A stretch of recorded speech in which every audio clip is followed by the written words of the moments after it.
Welcome back. Oh, yes. Yes, yes, yes. Hey, I mean, it's not like the first episode of the new year, but it is the first episode with the duo you've come to know and love. You know what I mean? This is Made in the 1980s, the podcast, and we appreciate all 1,000 plus of you so far on this journey through our 40 some odd episodes. And you should be aware by now, but if you're not, I am still Camp from the Port. And this week, he's back. And, I would say, because my demand is popular, so it is popular demand. And as always, I'm going to let this gentleman introduce himself. It is I, Wayne Dane. Please say the damn doodle. Please say it. For the first time, 2025. Hey, yes. For the first time in 2025. Woo! Hey, so, hey, you know what? Oh, man, here's a good place to start for you. I mean, we're about, 2 weeks in? About 2 weeks into the new year. How has 2025 started off for you, my brother? 2025 had started off for me, like I said before, I'm hitting the ground running. Like, I haven't even told you, so I'll tell you now. Okay. Next week, I go sit down with my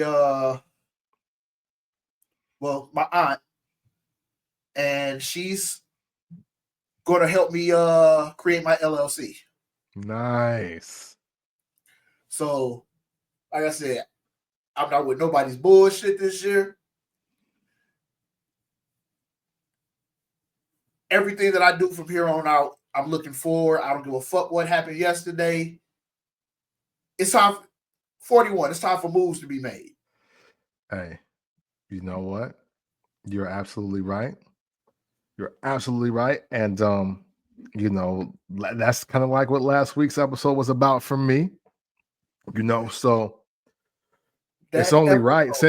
Since you had the news, I gotta share some news. I'm gonna share some news with you officially then too now. Since this is just breaking news all over the first segment of Made in the 1980s. You said you're working on your LLC, man. I like that. I respect that. I love that. One of the reasons why my mind has been all over the place is because I've actually been prepping the same thing. And wildly enough, I have my business card right here on the desk. This is the new joint right here. That's the new joint right there. Okay. And you know what I mean? So, and for all of you that are just audio only out here, I just showed my guy Wang Dang, and please say the damn doodle, that I showed him my business card for Pruitt Vending, which is my official vending service. I am currently scouting and negotiating for some locations throughout the Sumner County area in Middle Tennessee. I am attempting to make this not only my full-time job, but my family business. It's been great on this journey so far. With the way the last, let's say, really 120 days, or let's just go 90 into the last 60 days. A lot of things have been an issue for me, and the aspect of ownership, business, what to do now, what I'll never do again, all been looming around in my mind for a good amount of time. And I finally have taken the chance and really put some more forward progress on actually something I had in the works. I want to say back in like 2019. But with look, pandemic, divorce, grandmother dying, transplanting to the Nashville area, so many things going on. I don't say I forgot, but I low-key did give up. Because you're trying to get comfort. You're trying to get to a situation where you're just situated again. And man, I totally almost forgot about this. But I've been able to regroup, restructure, and now really unveil. I just updated my LinkedIn this week. You know what I'm saying? and I've been on the tear, man, just to make full-time entrepreneurship a real thing for me, because I think that has always been what was best for me.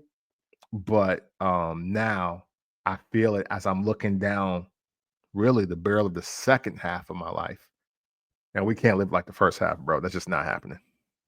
Hey, that episode, Burning My Boats, like I don't think you realize how loud that spoke. Mm. To me personally, I won't speak for anybody else, but to me personally, yeah. I'm listening to, and you know I was tuned in because I hit you was just like, wait, what was that? Yeah. That can't be it. Like, no, that can't be it. So I'm listening to it, bro, and I'm like, it's got to be more than what I'm doing.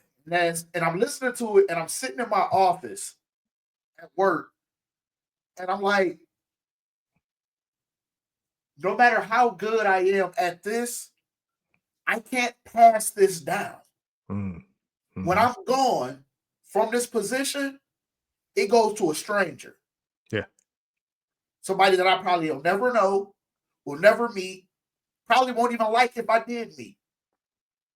What can I do that when I decide to retire, can I retire comfortably and leave for my kids to take over to where they can do the same when their time comes, and then their kids do the same when their time comes.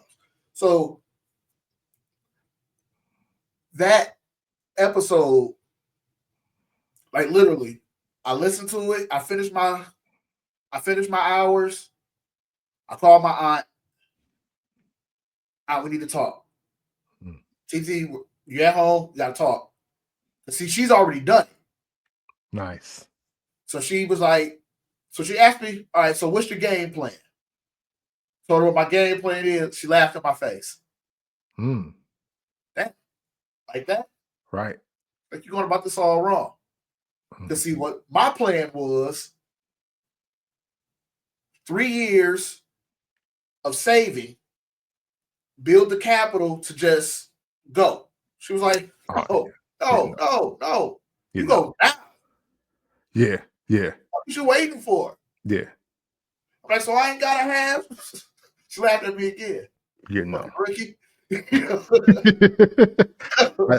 I definitely understand the laughter now, because and even as a side bar to that, even though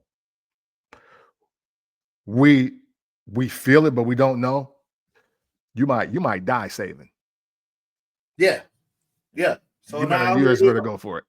I got these savings and they using that to pay for my funeral. Yeah. It could be that. So just now go for it. Or some bullshit keeps popping up to where I have to spend the savings on. So yeah, dude, long conversation with my aunt, man, and I was like, you know what? Let's do it.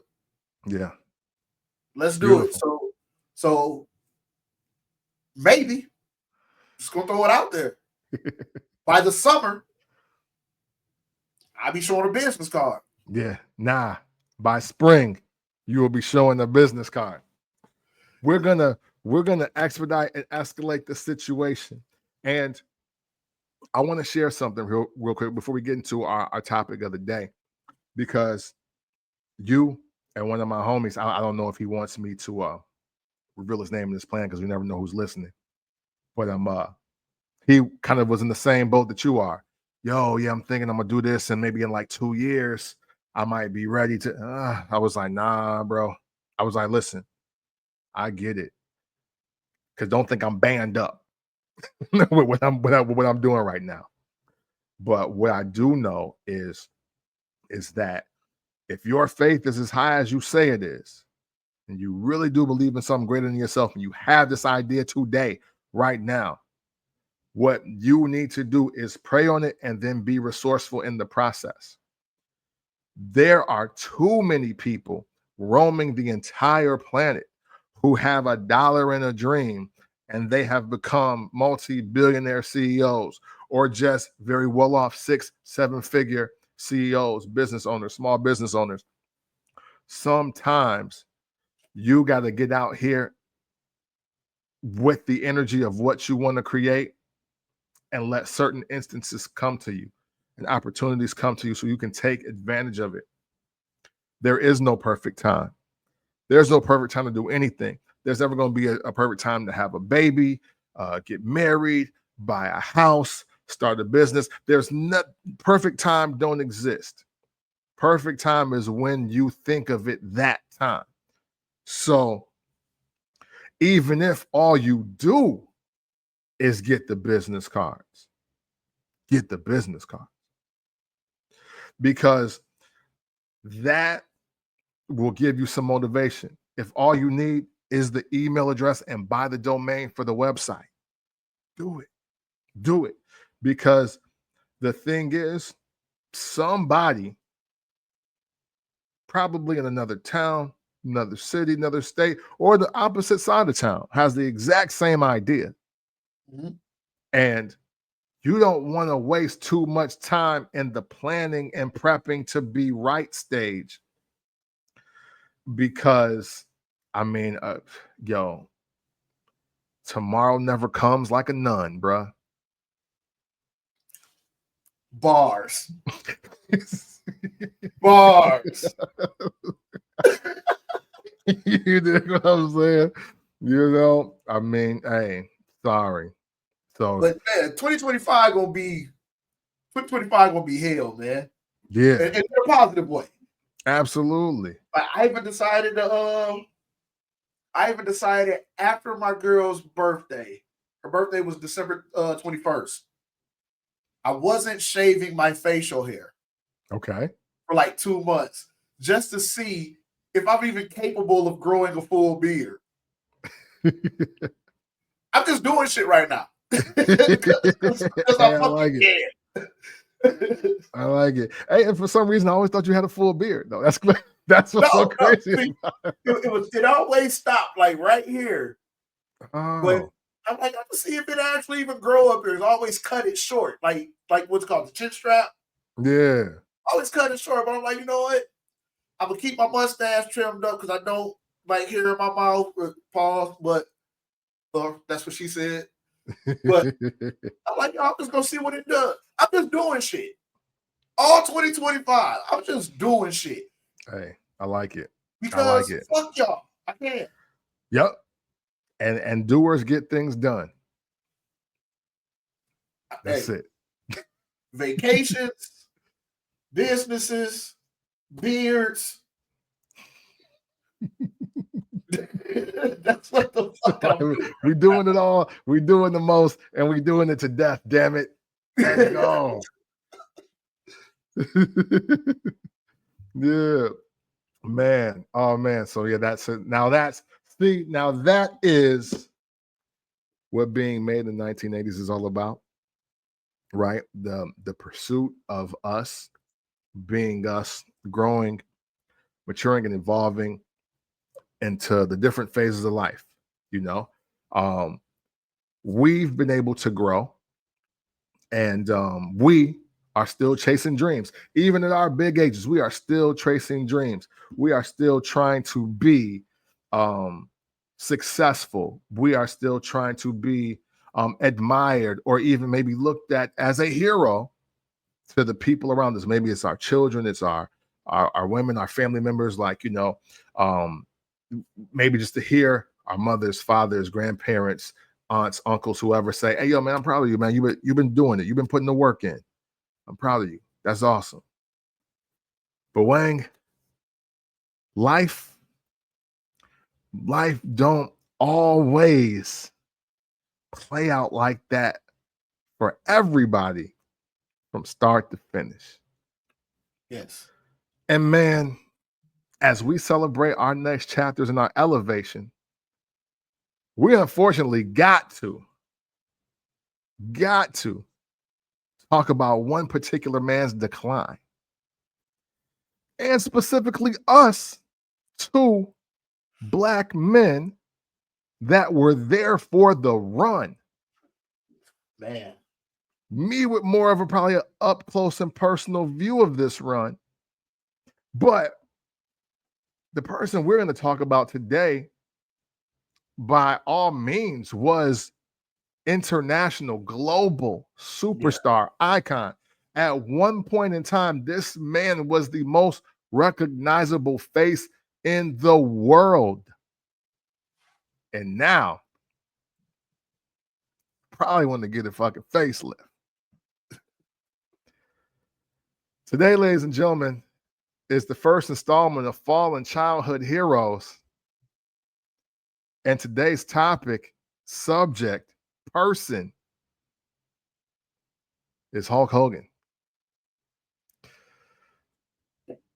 Terry Bollea, the Hulkster, Hollywood Hulk Hogan, has went from global icon to lying most hated racist. And that's putting a button on it and you know, just putting it in a nice package, but we got to open this all up. That's what she said. Okay. So the first thing I want to ask you, Wang, is did you see the reactions, even if you will, even if you didn't see Monday Night Raw on Netflix, because Monday Night Raw, the longest running episodic television show in history of television, has officially moved to Netflix live. And Hulk Hogan showed up last night, clean sent his mans off, Jimmy Hart, shout out to Jimmy Hart. And LA had more boos than a YG funded concert. Okay, so I didn't watch the actual episode. Okay. Because I personally fell out of the love for wrestling a couple of years ago. Okay. But I did go to the interweb to look up his them introducing him back into the limelight, because you know when they brought him back in, you know, they kind of kept him behind the scenes, if you will. Like, well, yeah, he was supposed to be an ambassador. Well, he actually still is, actually. We'll talk about that. Yeah, so it was so funny. It was so funny as to how the world actually moves, because when his theme music was played, it was like, oh shit, they've accepted him back in, because people were singing the song and, you know, and people were smiling. And as soon as the theme music went off, boo! Hey, let me do you one better on that. Because I'm watching it live, right? And once they made the announcement, I was like, oh, they really gonna do this. They about to let Hulk Hogan bring his happy ass out here right now. And that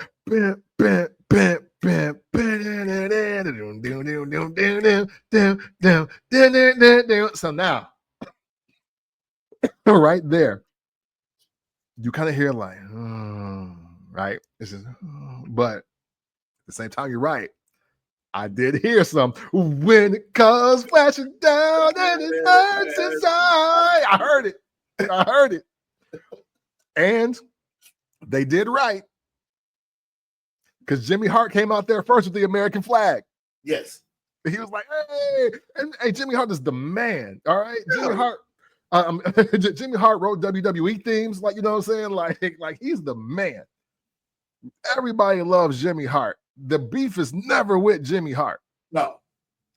But then I see this decrepit looking individual.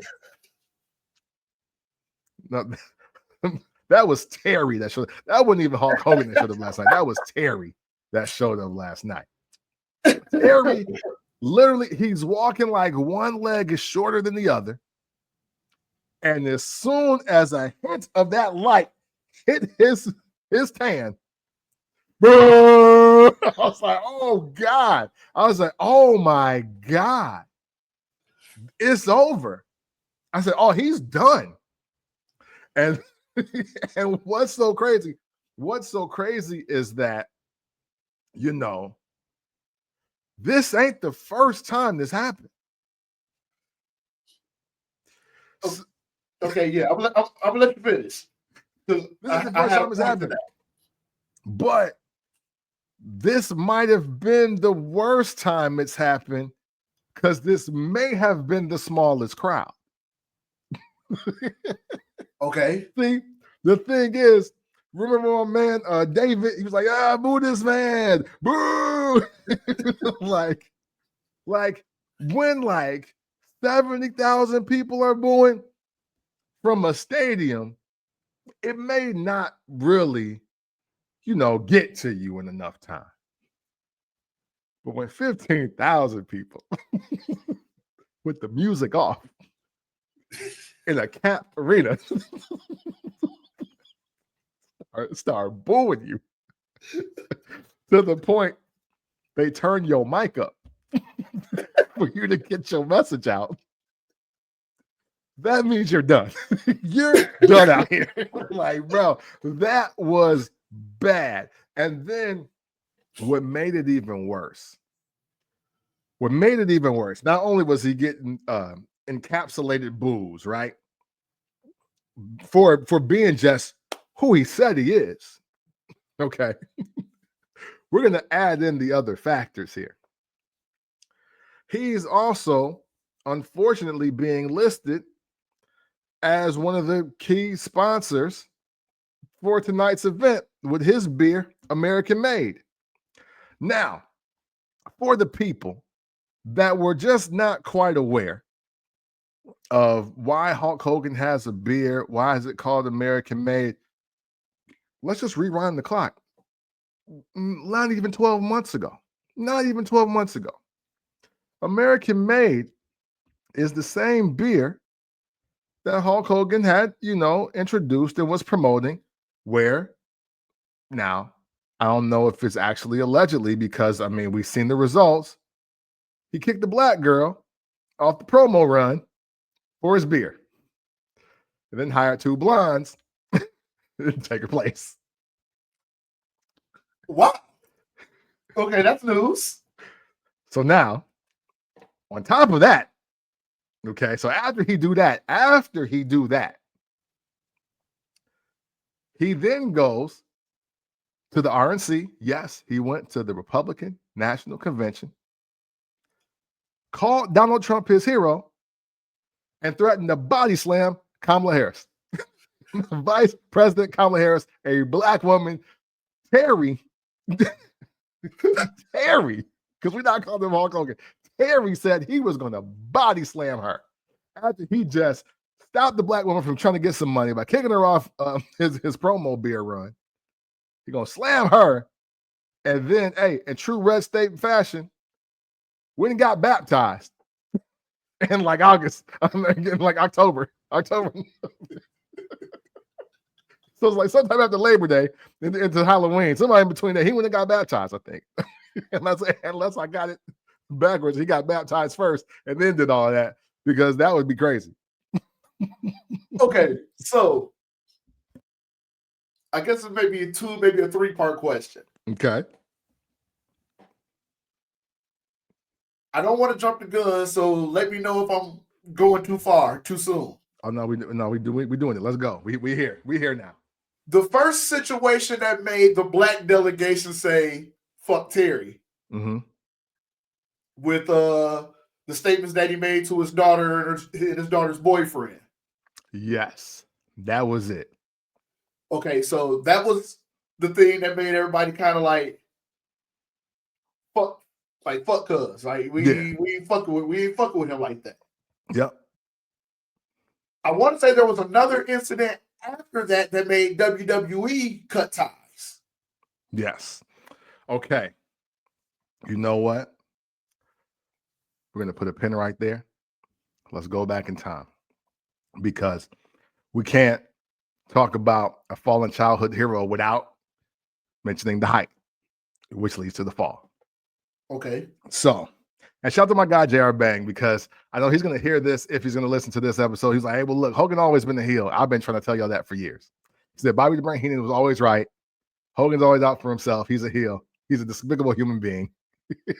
And y'all just seeing it in real life. Here right now. I'm super shocked Banks ain't here right now. You know what I'm saying? So, but hey, I'm sure he'll have some post commentary. If obviously, and of course, if y'all check out First Black Champ, we're gonna delve deep into yesterday. Absolutely. Well, earlier this week, I should say, or what happened anyway. But you know, as a child of the 1980s, right? I am a big wrestling fan. Dare I say, even I'm a huge wrestling nerd, and I am okay with that. It's never stopped me from getting money. Women like me. My sack is emptied whenever I feel like it. So don't get me confused with the guys that be masturbating to digital prints in their basement because they are incels. You know what I'm saying? Right. You know what I'm saying? Like, yeah, that are arguing and crying and want to kill you because wrestling is real. Right. Not one of them. However, though, I was a really big fan of 80s wrestling. Still am. Still watch it till this day because of just the theatrics, the theater of the mind, the presentation of it, everything about wrestling in the 80s. I do see why I loved it as a kid, even looking back as an adult. And man, I am not here to rewrite my personal history of wrestling. I am not here to make it seem like things are not what they were, paint an optical illusion. Listen, I have to come clean and say the number one reason I became a wrestling fan is because of Hulk Hogan. Hulk Hogan was the guy.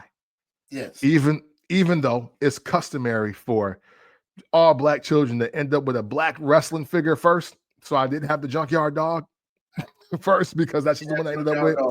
I wanted Hulk Hogan. Got Hillbilly Jim, got Nikolai Volkov, but I wanted Hulk Hogan. So the first time I got the Hulk Hogan action figure, life was up from there for me. Anything could have happened. I was actually okay at that point. I was so much of a Hulkamaniac that I even had the workout set. Yep, that's right. And I think I got it for Christmas. My mom be looking out. Hey, my Christmases be lit. if it wasn't, it was for my birthday. But there used to be the Hulk Hogan Hulkamania workout set that used to come with like two dumbbells, I think a jump rope, and it was like a layout of all the workouts you can do to get, like swole. You can get buff. You can be like Hulk Hogan. And I'll never forget to this day, Wang, I know the intro to this cassette for the workout. And it literally starts off, and he welcomes you to the workout, and he says, the Hulkster is 6'7", 2 inches of heaven, and I weigh 305, and I can whoop any man alive, but the Hulkster still has to keep himself in shape. And I was like, oh, bet. I'm ready to do mad push-ups at this point. Like I'm super hyped. I'm gonna do all the reps. You dig what I'm saying? And little 5-pound weights. I'm in there. Pipe cleaners going crazy with the curls. You dig? So I was all about it. I used to wear t-shirts and tie-dye them like the Macho Man or like Superstar Billy Graham, but I would try to always rip them off like Hulk Hogan. I was true life, real to form Hulkamaniac in all aspects. I was so hurt when my mom wouldn't let me order the Hulk Rule shirt from the catalog in the wrestling magazine. I was like, well, they got it. They got the Hulk Rules. It's right there. like I ain't buy that shit. I'm like, what? like, oh my God. I probably cried. I probably cried. I ain't gonna lie to you. Oh man. And you know, I was such a big fan, man. And you know, throughout the 80s, you know, WrestleMania 3, 4. Well, I didn't watch WrestleMania 3 or 4 in real time. I think I watched WrestleMania 4 later. But they always promoted WrestleMania 3 where he slammed Andre the Giant. But my real-time memories come from WrestleMania 5, WrestleMania 6. So when he's WrestleMania 5, well, WrestleMania 4, he gets disqualified in the tournament for the undisputed title. Macho Man wins it. They become a tandem. They form the Mega Powers. By WrestleMania 5, the Mega Powers explode, and it's Hulk Hogan versus Randy Macho Man Savage for the WWF Undisputed World Heavyweight title. And Hulk Hogan wins it. But hey, why would he not? To my knowledge, especially as a child, I never saw Hulk Hogan lose. That was also the appeal of Hogan. Like, I've never seen him lose. You know what I'm saying? Till this day, he is the third longest reigning WWF or WWE champion ever. The only people to hold the belt longer than Hulk Hogan are Bruno Sammartino and Bob Backlund. That is it. So everybody before my time, and Roman Reigns. That's it. That is it. So saying that to say, man, WrestleMania 6, Toronto, Sky Dome, Ultimate Warrior beating Hulk Hogan.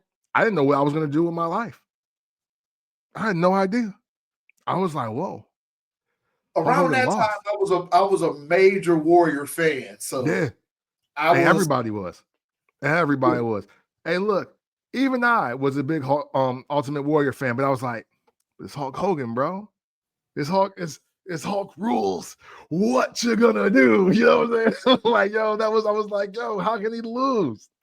And when he lost, I was like, oh man, it's really over. Like Hulk Hogan lost. And then, like, in true to form, he lost and like kind of like was just like gone for a minute. Yeah. So, you know, by then, I'm becoming like an adolescent into like a preteen. And Hulk Hogan's kind of phasing in and out. So now, as I'm like 14, 15, 16, he's left the WWF at the time. I guess I should call it WWE, right? Because World Wildlife Foundation might get on me. So WWE. And he's at the WCW now. But it don't look the same. Cameras don't hit the same. He look older. Okay, he looked thinner. It felt like the WCW looked dingy. Yeah, it did. And you know what? The dingy looks great until you see a guy that wasn't looking dingy before. I didn't truly understand how lower budget WCW was until Hulk Hogan went there. Because he was this larger than life figure. Yeah. Trump Plaza, posing, you know, doing these amazing feats of strength, thousands of cameras flashing. But now he looks to be about 25, 30 pounds lighter, older, balder, and in the WCW. And his shirt doesn't say Hulk rules anymore, Wang. It says just Hulkster. And it's in this font that's like, it's kind of the Hulkamania font, but then it ain't, you know? Right. And me, much like the rest of the generation, we just get older and it's like, you know what? I ain't really with all the praying. I'm with praying. I'm sorry. I'm not with the training and the eating your vitamins and believing in the power of Hulkamania. Hey, I'm trying to lose my virginity. We ain't got time for all this, bro. You know what I'm saying? like, yo, I'm about to get my license. I'm about to start blasting vagina. That's the mode. All the stuff you're talking about is cool when I was 7 and 8. But now I'm about to be 16, 17. And you got to come with something else, my brother. But you know what? No problem, though. No problem, because as I am becoming a rebellious teen, listening to more violent rap music than ever. You know, Pac has already died. I think Biggie is about to die if he hasn't died already. And here comes the NWO and the birth of Hollywood Hogan. And man, just when I was like, man, I don't even know if I'm feeling the Hulkster like that no more. Here comes Hollywood Hogan in black and white coming out the Voodoo Child by Jimi Hendrix. And man, is this one of the coolest things I've ever seen in my entire life. So, bro, when I tell you that the fall from grace that Hulk Hogan has had, I'm so conflicted, because even though I've never met Hulk Hogan, he's never been in my community. I don't know if he's ever given back to anybody black or anything like that. But just the sheer fact that he was who he was, like, yo, there were parts of me that wanted to be like Hulk Hogan. I thought I was going to be 6'7" or 6'8". I thought I was going to be swole, and I didn't put in enough effort. Lifting weights is difficult consistently.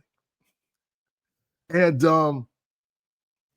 you know, he collabed with Mr. T. They were in a tag team. He was in Rocky 3, one of my favorite movies of all time. He's, they got Dennis Rodman from the 96 Bulls, you know what I mean? And made him part of the NWO. And they beat up Karl Malone. Like, come on, this is, how much iller can you get than this? I mean, they should have beat up Karl Malone. He's a piece of shit in real life. So yeah, you know what I'm saying? They owed him that for what he said about Magic. You know what I'm saying? My original favorite player of all time. Yes, I know I'm from Illinois, but Magic Johnson was the guy to me.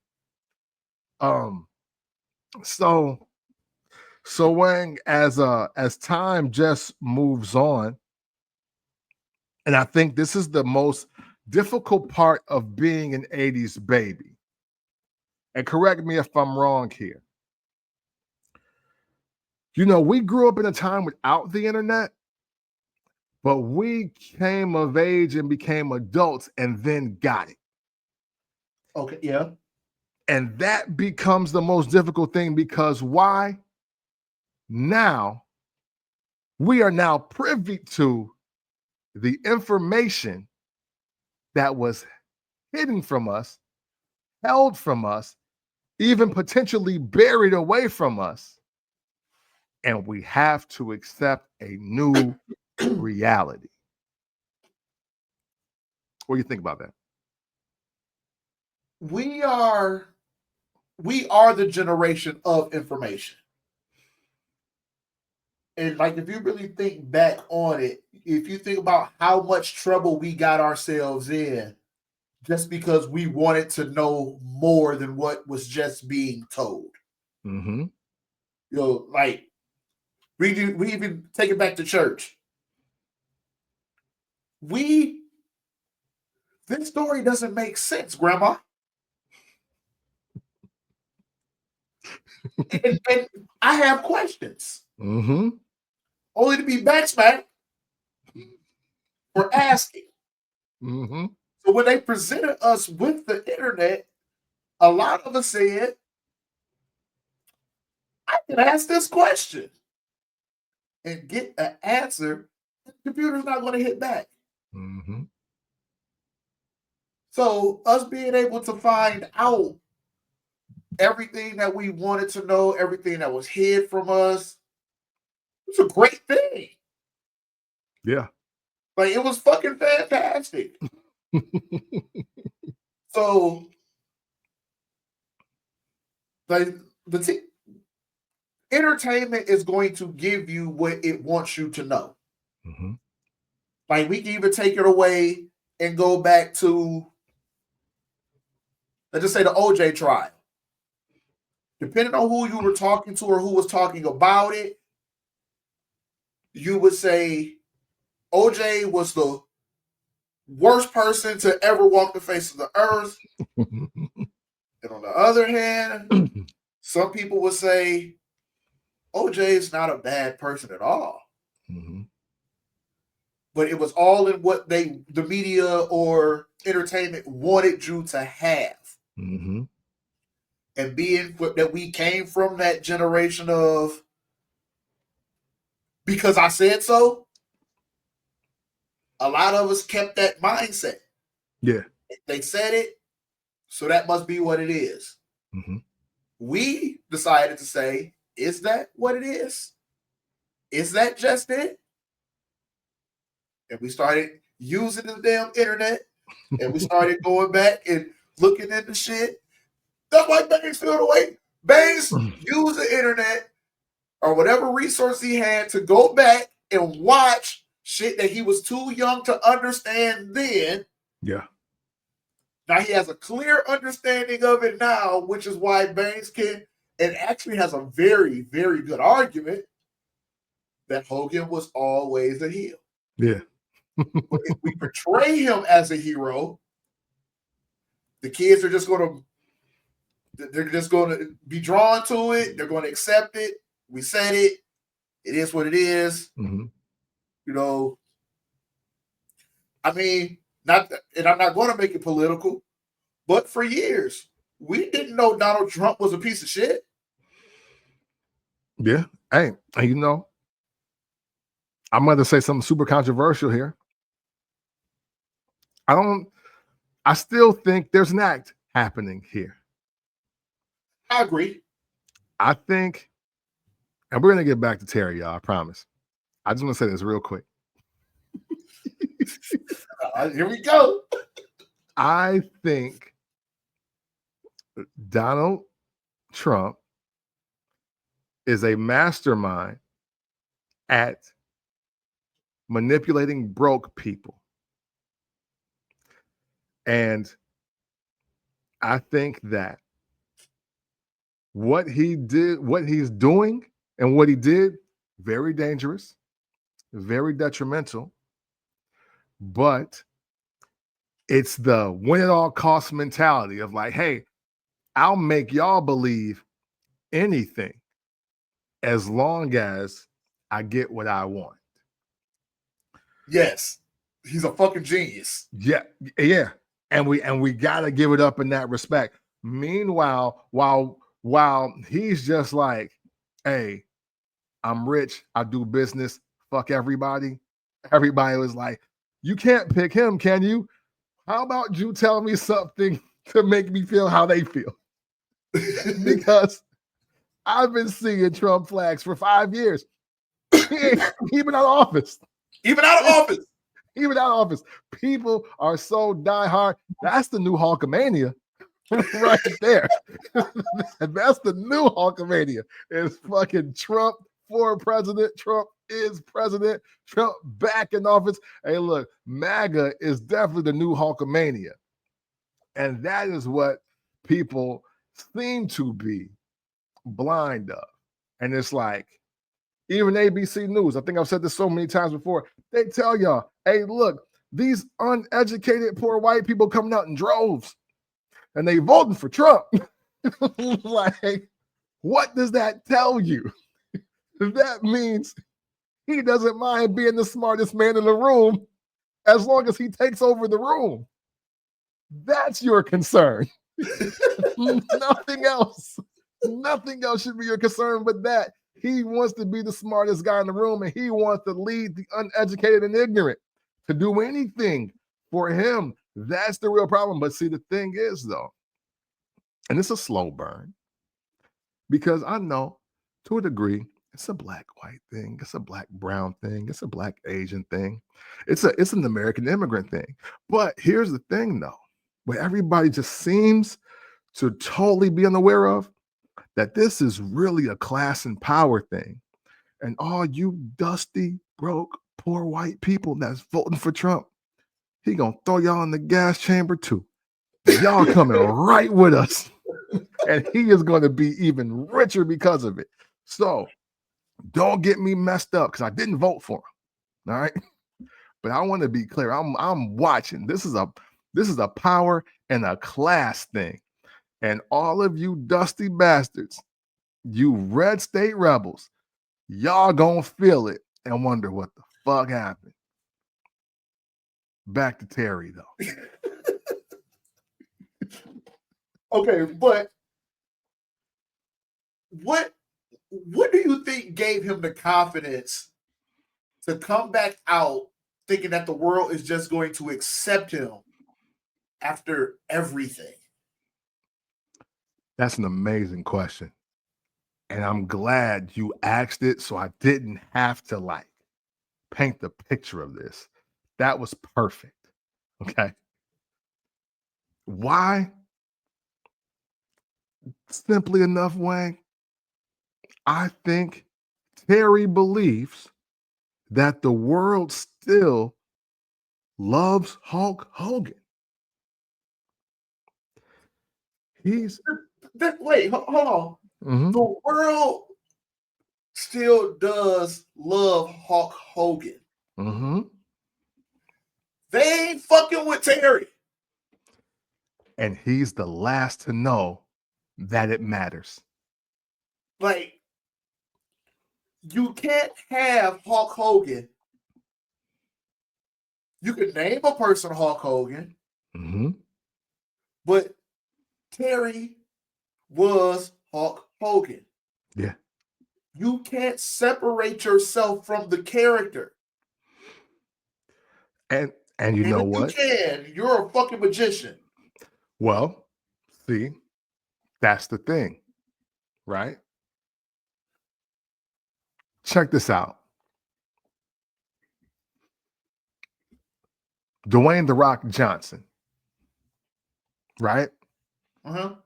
So obviously The Rock is and was his own character. But then, after The Mummy Returns and he decided he wanted to take acting seriously, then he was Dwayne "The Rock" Johnson. And then after he became the biggest action movie star and was added to that Fast and Furious franchise, it's Dwayne "The Rock" Johnson, but it's Dwayne Johnson. So, But see, that's the thing. You can separate the character from the person, but you can't separate the person from the character. That's two different things. I feel you. But see, here's the thing.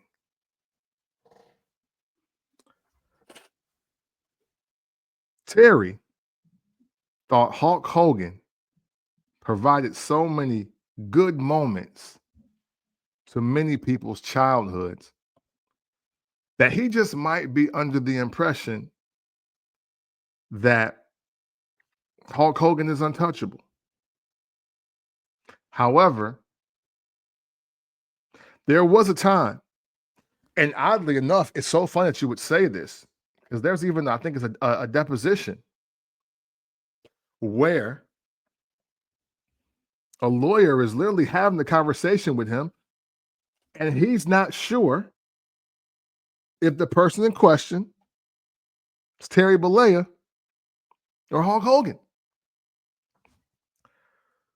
Let's just break some things down here. Hulk Hogan potentially was blamed by Terry for Terry banging his friend's wife in his house on camera and it getting leaked to TMZ. I forgot about that. Forgot about that.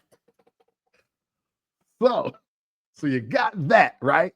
And he was like, hey, well, I'm Hulk Hogan. But it's Terry. It's like, wait, bro, what? Like, so you're saying, are you saying you are indeed Hulk Hogan? like you're Batman like, and Bruce Wayne? Like, is that what you're telling me? So you have a situation, you have situations like that. And then, I mean, hey, look, there was the Arsenio Hall episode. Hulk Hogan shows up in the midst of the steroid trial. Vince McMahon tells Terry, even if you show up as Hulk Hogan, you need to come clean. Tell people you use steroids, because that's not the issue. The issue will be lying about it. Don't lie, Terry and Hulk Hogan. Don't lie about using steroids. Terry shows up to our Arsenio Hall show, was asked directly, and directly bold-faced lied and said Hulk Hogan doesn't use any steroids of any kind. I believe in training, saying your prayers, and eating your vitamins. I've never taken a steroid. I don't even know who dude is. And Vince is like, you idiot. He was on the payroll. He gave everybody steroids. I said I took steroids from him. I bought them from him. We not under, like, the problem is people are lying. That's why the court case is going on. People are lying. If you tell the fucking truth, we'll get over this. Another classic case of Terry moving as the Hulkster and things going left. Okay, so what you're saying is he's in a what do you call it? A mental battle with himself. Am I Hulk Hogan or am I Terry? Yeah, Dr. Jekyll and Mr. Hyde. But he's full of shit, because he's only doing this when he can potentially get himself out of some bullshit. Facts. Terry, I can't believe you did that. I didn't do it. The Hulkster did it. Right. And see, and the thing is, what's so crazy is that it's almost the reverse for him, because he hopped his happy ass out there in LA like Hulk Hogan's never did anything. But dude, you're still Terry, and Terry did all of it. Terry did everything. Terry did everything. Terry is the one that said, I don't know if Brooke was effing the black guy's son or they've been hanging out. I caught them holding hands together. They were getting close and kind of fucking around. Hey, look, I'm not a double standard type of guy. I'm racist to a point, you know, fucking niggers.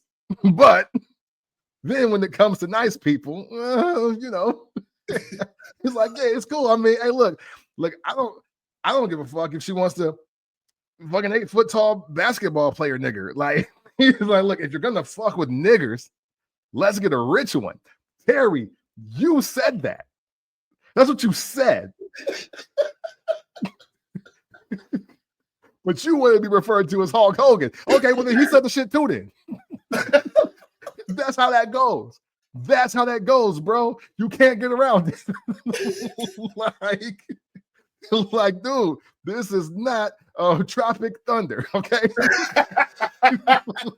It's like, even if you're the dude playing the dude describes another dude, all three of you motherfuckers said it.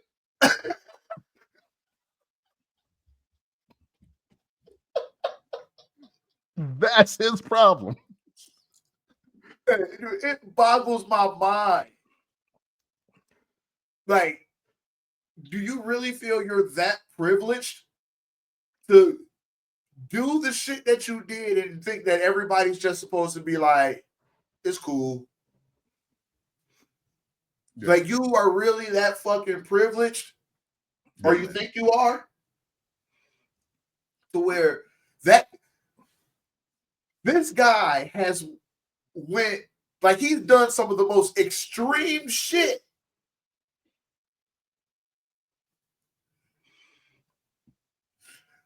Okay, I got a question. Okay, let's do it. Hawk he's a Terry. Mm-hmm. But he's easily mid-60s, never 70s. Yeah, he got to be in the 60s. Now, wait, hold on. I'm going to look it up. I'm gonna look it up just in case because I want to say he's probably like 72. Look at that, 71. 71 years old. His birthday is August 11th. Yeah, his birthday is the same day as hip hop. Damn. That's crazy. Okay, Yes. so I'm gonna play devil's advocate solely for conversation only. Let's do it. Because we kind of already spoke on it. In the 90s, because we didn't have access to what we have access to, all of these things would have been things that would have been on the National Enquirer, which nobody believed anything that was on the cover of the Enquirer. Yeah, that's true. It probably would have been talked about on the news for maybe a day or two, and then never spoke of again because of who he was to the world. So the N-bombs, fucking your friend's wife, all of that shit just would have been brushed under the rug in the 90s. Do you possibly think that he feels, because of the age range, like, okay, I guess what I'm trying to say is, being in 2025, my stepfather is 74 years old, and he still calls weed reefer. I got you. Because some things it doesn't go away. You know, that's what you knew it as. That's what you're going to call it going out. Mm-hmm. So could he possibly be thinking like this is early 90s media? The world's not thinking about it anymore. The world's not talking about it anymore. Maybe his PR person sucks. Well, there's a combination of things, because I do think that is a big piece of it. Let's take it back to the world of wrestling, though, because you're not off base here.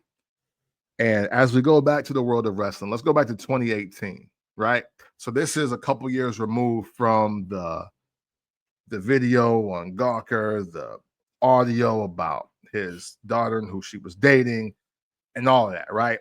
This is just removed from that. And I think even by that time, he did a flub at a WrestleMania where he called the Astrodome the Silver Dome, and Stone Cold had to come out there and save him because that crowd started booing him because he didn't know where he was, right? So now Hulk Hogan's even pissing off wrestling fans. Even if you want to be you don't even know where you are, bro. So, but let's go back to 2018. Let's go back to 2018, I believe it was, yes. And how at that time, the hottest tag team in the world was a tag team called the New Day. Are you familiar with the New Day? Yeah. Okay. So now the New Day, at the height of their fame, longest running tag team champions ever at this point in time, over with white fans, probably more than black fans at some point, at certain points of their career. They were the first ones that really kind of speak out about Hulk Hogan, and being reinstated into the Hall of Fame. And obviously, being black men, they were offended by what he had said, the audio that they heard.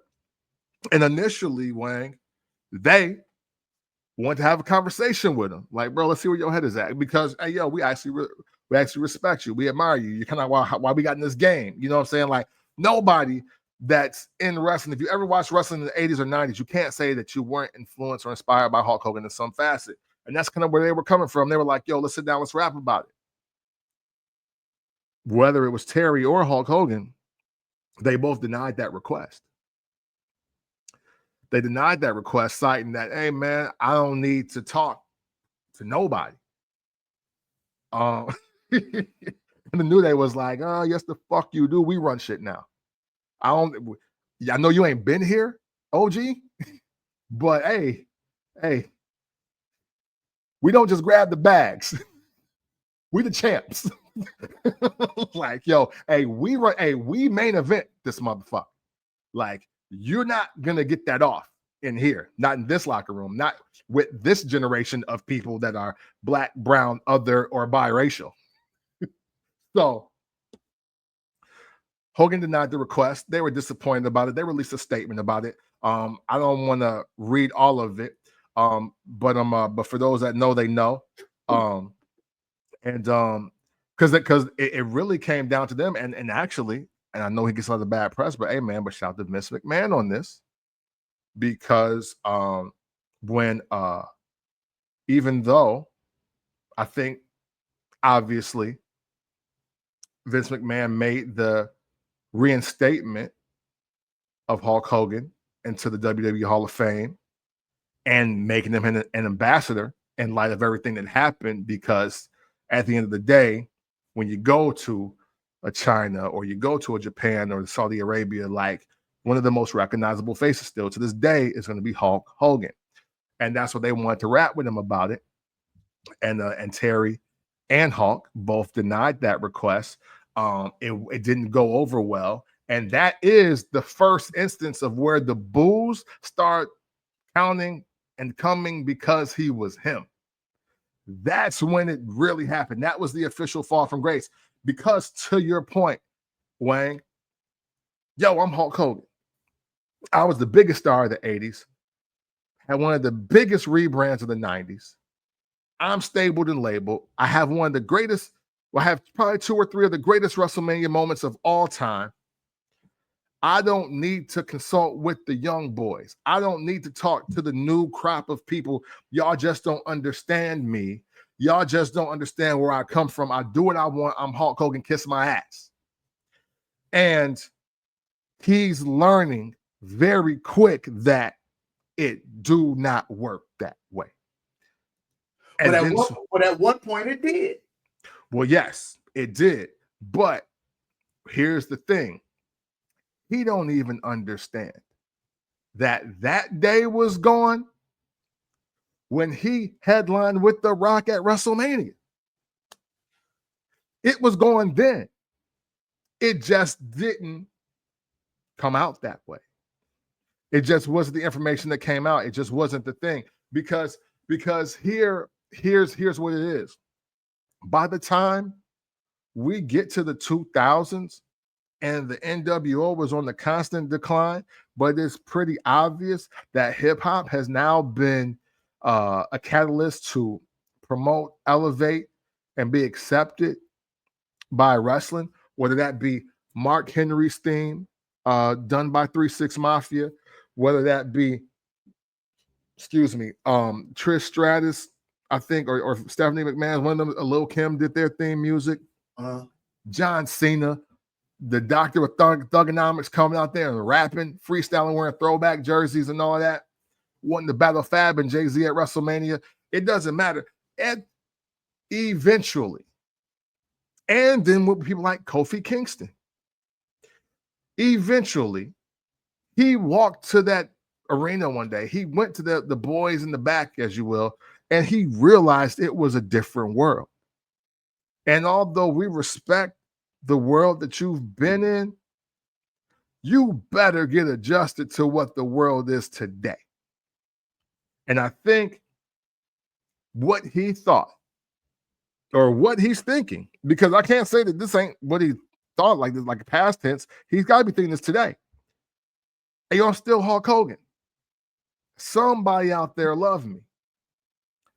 But bro, this is the company that made you famous. You read the damn room. Like, this is the company that made you famous. The old boss, who you actually screwed over a couple times, they booing you out this arena. You have to do more, or you have to do nothing. And see, and I think that's the space that we're in right now, because now, you know what? The thing is, also with this, when the audio leaked and, the things that happened or whatever, like even the thing that happened, things that happened last year, Hulk Hogan and Terry Bollea have never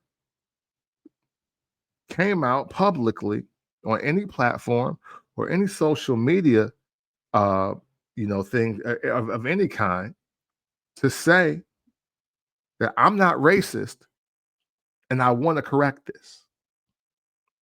He's never said it. You know what he said instead? Well, I've hung out with Snoop Dogg, and I've hung out with a lot of other black people and black athletes and rappers, and they use the word all the time.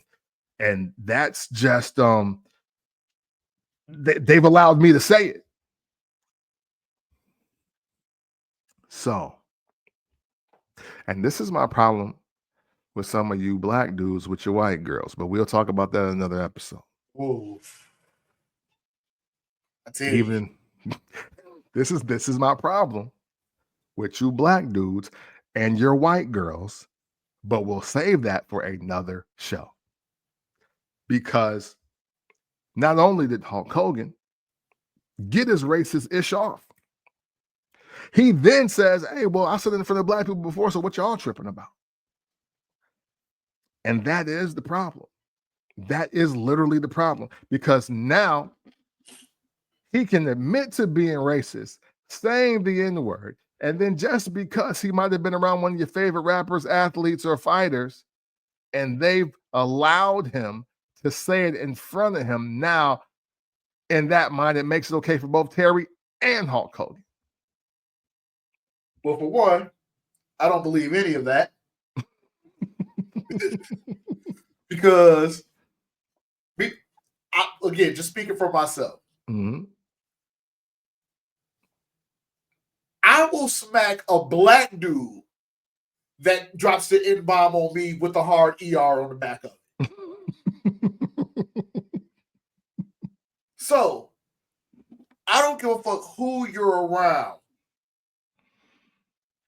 The GA versus the GER, two different things. And I won't accept the GER from anyone. No one. Malcolm X reincarnated, MLK reincarnated. That ER is unacceptable from anyone.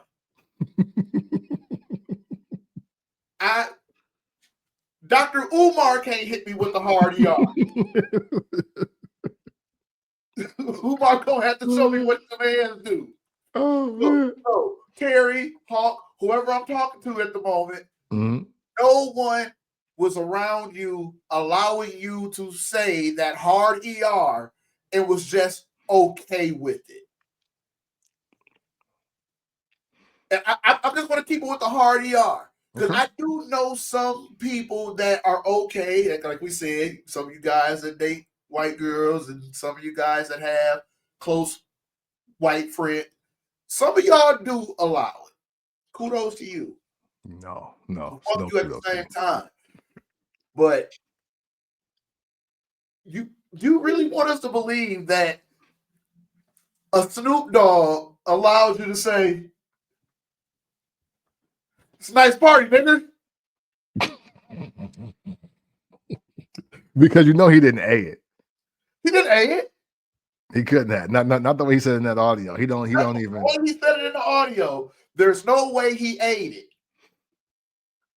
Bro, when Vince said that shit as a kid, I'm like, what the fuck? Yeah. Hey, and I'm so glad you brought that up. Because at that moment, I was like, you know what? White people saying the N-word don't offend me.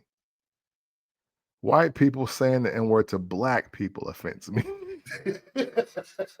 That's why I be giving Morgan Wallen the pass. Again, we're gonna have an N-word episode this year. We're gonna have an N-word episode. I'm gonna break this down. But yeah, see, that's, and with the reputation that Terry and Hulk have for being a big liar, everything has just been historical. If you ever want to just see how much Hulk Hogan has lied, just go to YouTube and just type in Hulk Hogan lie. And there's going to be content pieces and people are historically backtracking and be like, yo, this couldn't have happened because on this day he was at Madison Square Garden. There was no way he could have been in Japan wrestling.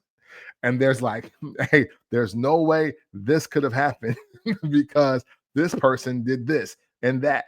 Or like the latest lie that they called him, and it was like, hey, he was originally the person they picked to be in the movie The Wrestler with Mickey Rourke. Okay. And they was like, no, it was never meant to be you. Like, you're a wrestler. Like, that wasn't, why would we have you as the wrestler playing the wrestler? Like, no, there were other wrestlers in the movie. Yeah. They didn't play the wrestler.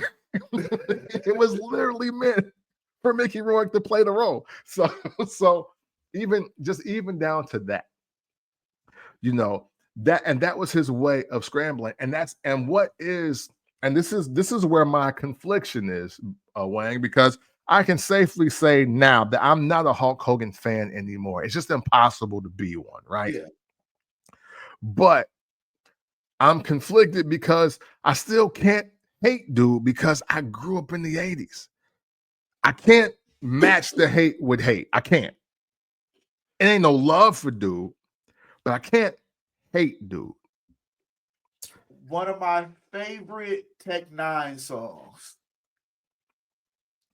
It's called I Love You But Fuck You.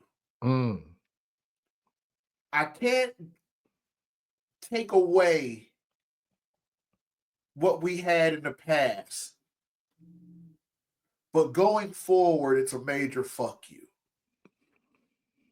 Like, sometimes it's best to love a person from a distance. Sometimes it's easier to love a person from a distance. Facts. You know, and this is one of those situations. Like, we can't undo the history that we have of Hulk Hogan and Hulkamania. That will forever be a part of our upbringing. It'll forever be a part of our childhood. We'll never forget it. Facts. And amongst each other, we may sit down and have great conversation with each other about how amazing those times were. But it's still a major fuck you from here on out. Like, yeah, I can most definitely love you from a distance. No, facts. And I forgot, shout out to Titus O'Neil too, because Titus O'Neil, along with the New Day, were trying to instrumental and be like, yo, no, he need to holler at us. He need to come holler. Oh, shit, no. Yeah, you know what I'm saying? Yes. And and you know, I like that. Shout out to Tech 9 too. Because you know, I'm not even a big apology person either, by the way. So I'm not one of those people that's just running around ambulance chasing for apologies. And it's hard to say. And, you know, I mean, well, like most people say, like, you know, the best apology is change behavior. But it's like, bro, you got to deal with that. You got to deal with that. And unfortunately,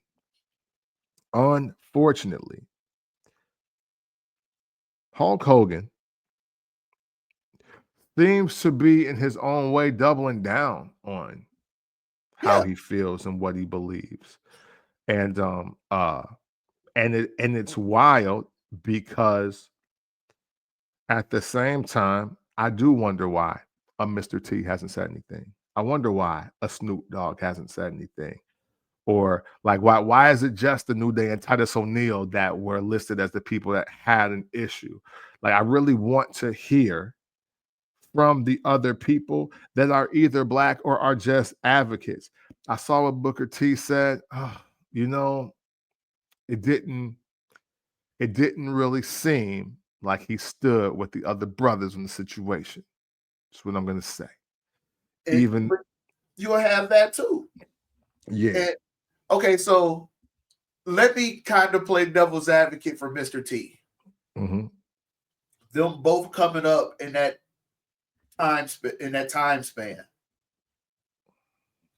Mr. T probably feel like he can't say nothing.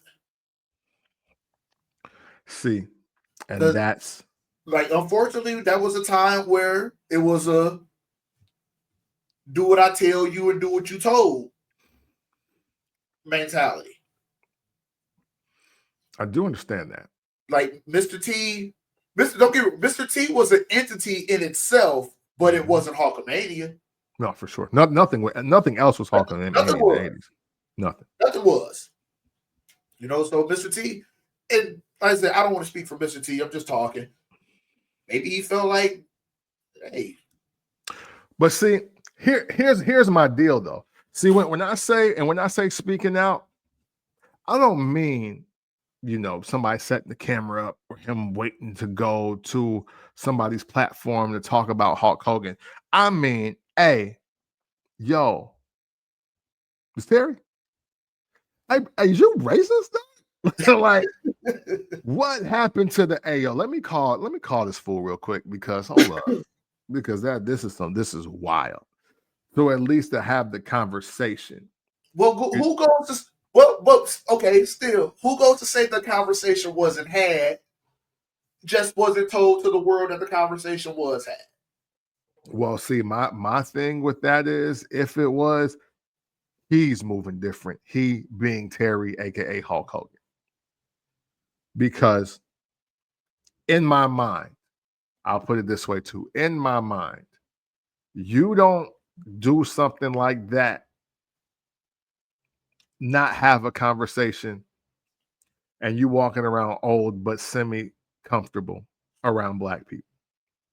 You just can't. I just don't. I mean, hey, but you know what though? I say that, and you know, George Zimmerman was out getting gas and doing all kinds of shit after he killed Trayvon. So who am I? And they both live in Florida. So who am I? You know what I'm saying? I can't. So maybe you are right. Maybe you are right in that aspect. I just, you know what, my thing is, you know what, here it is, and this is where I can put a button on it. This is the child in me speaking out right now as I just thought of this.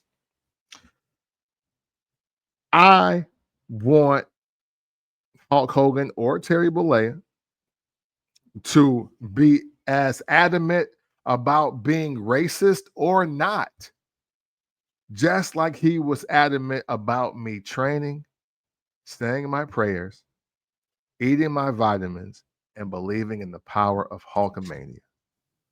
I remember that to this day because that's how hard he pushed that to me. So I'm clear. Whether you racist or not, let me know. I'm not one of these other black folks. I like overt racism. Yeah. I'm here for it. Tell me what it is. And we can both stay out of each other's way. Because you ain't gonna do nothing. And since you ain't gonna do nothing, I ain't gonna do nothing. That's how that's gonna go. That's what I want. I agree with you on that one. Like, that's one of the things that I openly say that I like about Trump. Trump let me know who was phony in my face. Yeah. That's why I don't be mad at dude either. I'll be like, okay, all right, he let me know what the play is.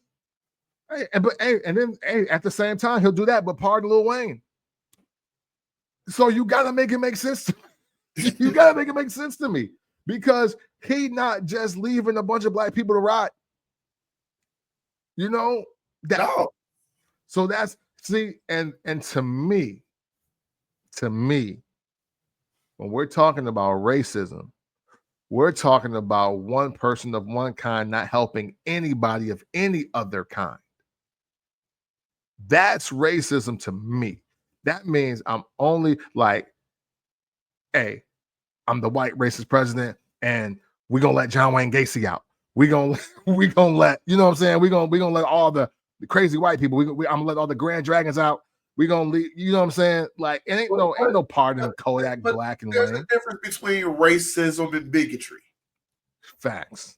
You know, me personally, I feel like everybody has a tinge of racism in them. Oh yeah, for sure. Everyone, me included, you. Yeah. Yes, this is me speaking for you. Everybody has a tinge of racism in them. Yeah, we were raised by boomers. if you've ever cracked a Asian can't drive joke, that's racism. Might be funny, still racism. Yeah. But when you got bigots, that's when you're dealing with your, like I said, your grand dragons and your hate groups and all of that. Like, it was a guy. He used to work maintenance at my job. And he used to get mad at his boss because he say he's always giving the white guys all the opportunities. Like, okay. I'm like, we're Mexican. And they just linked you up with this new guy, young kid, fresh out of school. And he's Mexican. So that means you do everything that you can to help him get whatever opportunities you can help him get. Instead of you bitching about what somebody won't do for you, make an opportunity for yourself and then pass that opportunity on to another young Mexican kid. Right. Because you got me fucked up if you didn't think that when I was a supervisor, I wasn't looking out for my own, because I was. Right. And sometimes it bit me in the ass.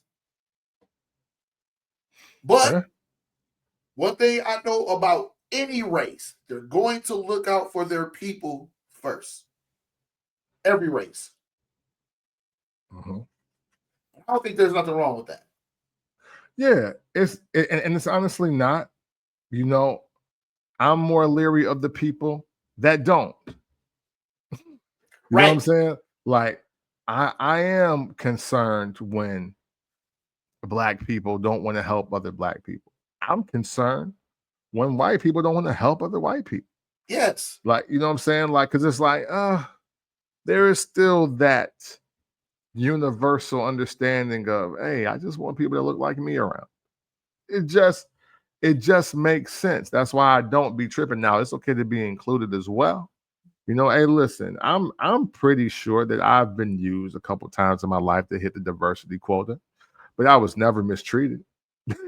Like, I did a lot of educating on Black people and who they are and what they can be, despite how my hair looks, but there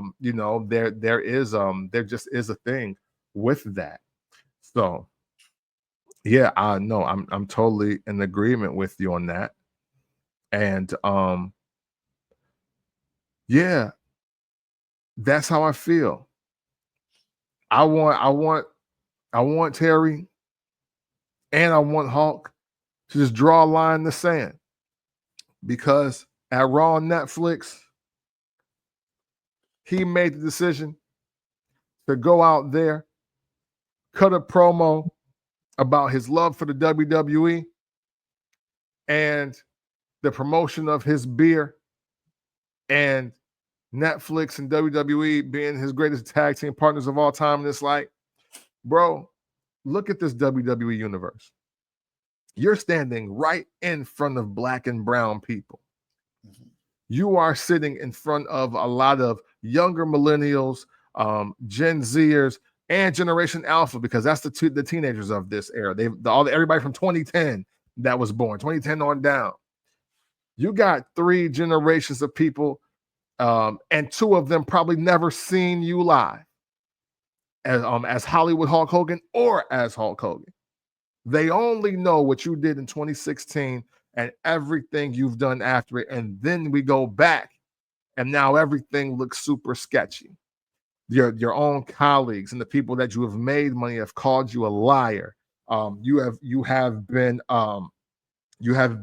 deemed at some points of being a cancer to the business with your guaranteed contracts and your inability to do business and work and the effort of putting somebody else over. Then on top of that, you have the audacity to just be morally inept with the way you handled your homie's wife, and with the way you handled your ex-wife, with the way you handle her daughter and her dating choices.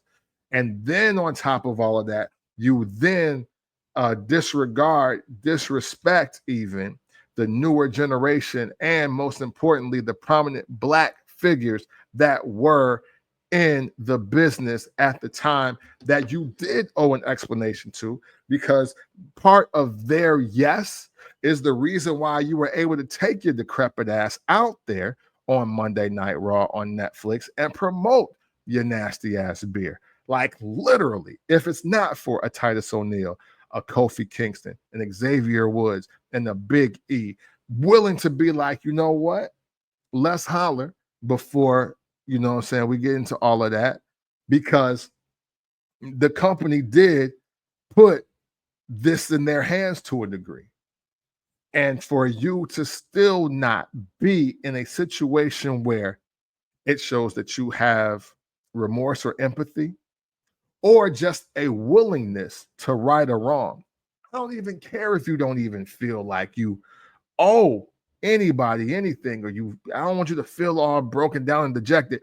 The fact that you just don't even want to go the route of correcting it, it does show who you are. It does show what you're about. And that is why those people were booing you out of the state of California this week. Like, that's why. I wonder what, or if there was like tension backstage yesterday. Like, did they separate him from everybody? You know, was he in the back in the green room mingling? Like, I wonder like how that whole ordeal was, because even though like the shit that he's been saying and doing has been directed towards a specific demographic, the way the world is molded now, people really ain't playing that shit. Right. Like, motherfuckers is not just accepting that shit, you know. So whether you be a Rey Mysterio or a Uso, that shit you said was fucked up, fam, and we not fucking with you for that. Exactly. And not for nothing, they do say, even though the reports haven't come out, at least I haven't seen any yet, but I haven't been looking for them, that it is clear when he pulls up, everybody is, you know, talk to my back. And there is no greeting. There is no camaraderie when he comes through the building. There is no, respect, or there is no camaraderie when he's around. And that's been the word for a few years now, even after, the situation and the acceptance of reinstating him back into the WWE and being an ambassador and all of that. It still hasn't been like something that the new locker room respects. And that's been everybody, the black, the brown, the white, the international superstars, all of them. Nobody is Team Hogan at all. That's been the word for years now. I mean, so that really speaks volumes for the type of person that he is. That 80s, early 90s, mid 90s arrogance of how big he was, mentally he's still in that mindset. Absolutely. To where he probably still walks into the room and feels like he's the biggest name in the room. But like you said, you have two whole generations that have never seen you active. Yeah. But you still feel like you can walk into this room and be who you were when you like that. Yeah, that's saying, for me personally, that's saying a lot. For this sounds like the kid that lived his prime in high school sports. And he looks back and he realizes that I'm a janitor. Nothing against janitors, but I went from superstar athlete in high school, no college picked me up, and now I'm just the guy that once played high school basketball. Mm. He's still living in that. Yeah, hey, and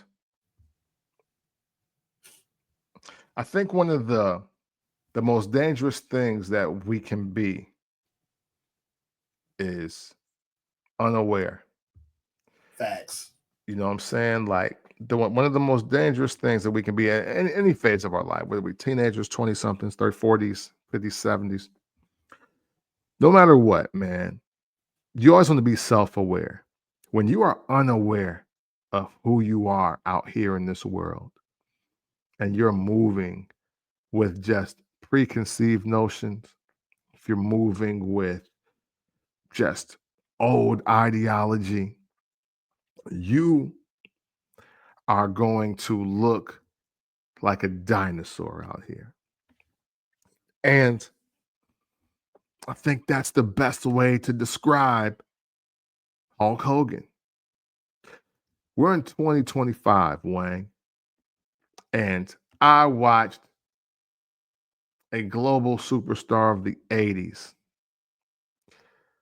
trot out there looking like the epitome of, hey, yo, who all over there? Oh, let me bring my mans, though.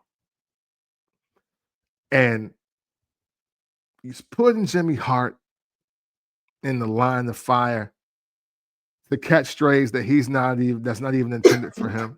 You know, people were not booing Jimmy Hart. And I know he knows that. I know he knows that in his heart.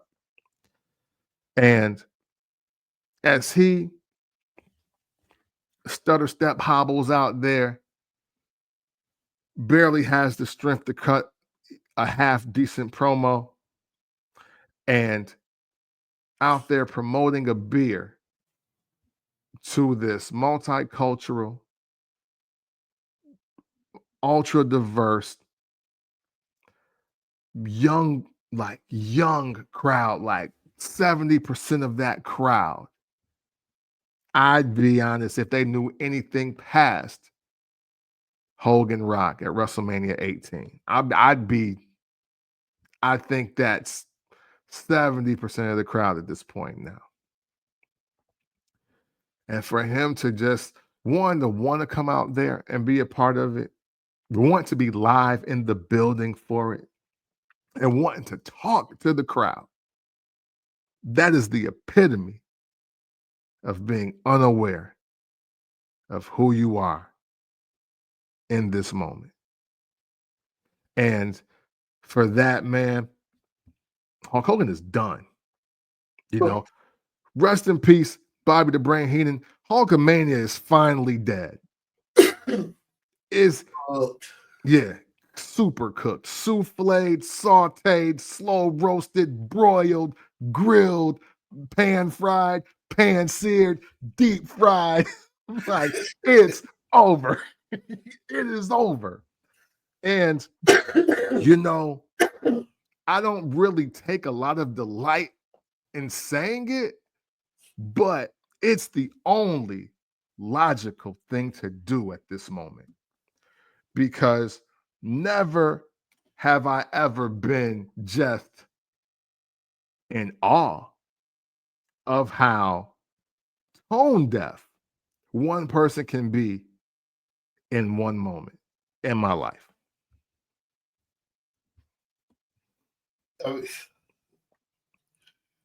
Mental illness is a thing. Facts. Facts. Oh man. Hey, you know what? Hey, listen, what at 2025, based on all the things that we know, what do you think? What should Hulk Hogan do in 2025 as we wrap this topic up? What should he do in 2025 and beyond? Two different things. And each one of them will actually be beneficial for him. One that you've already spoke on, speak on it. Let the world know where you stand. If you're not a racist and or a bigot, say that. Because you don't. So, because when the world is moving, you're either not saying that you're not because you truly know that you are, or you can say that you're not and then let actions speak for themselves. Or just go the fuck away. Just go away. Yeah. Because if he had to try to do this promo yesterday, no one would have said, I wonder why Hulk wasn't there last night. Facts. Just go away. The more you talk, the more you want to be seen, is the more of anything negative, and it's always going to be the negative, people are going to continue to bring up. But if you just go away, you got your beer. You don't even have to promote the beer. Somebody's already allowed the beer to be out. The beer's being created. You don't have to be the face of your beer. It's a fact. And you can still make just as much money. Even people knowing that it's your beer, you don't have to be the face of it. Just go the fuck away. Those are the two things. Let me on the go away. But those are the two things that 2025, Terry, going forward, it's just not be seen and or heard. And you'll be fine. Couldn't have said it better myself. Man, we appreciate y'all checking out this episode of Made in the 1980s. Thank you. And thank you with extreme gratitude for sticking it out to the new year. New episodes, episodically. And we look forward for taking y'all on this ride in 2025. And man, I'm excited. We're off to a great start. So let's just end it right here. You know, always and consensually. It's love.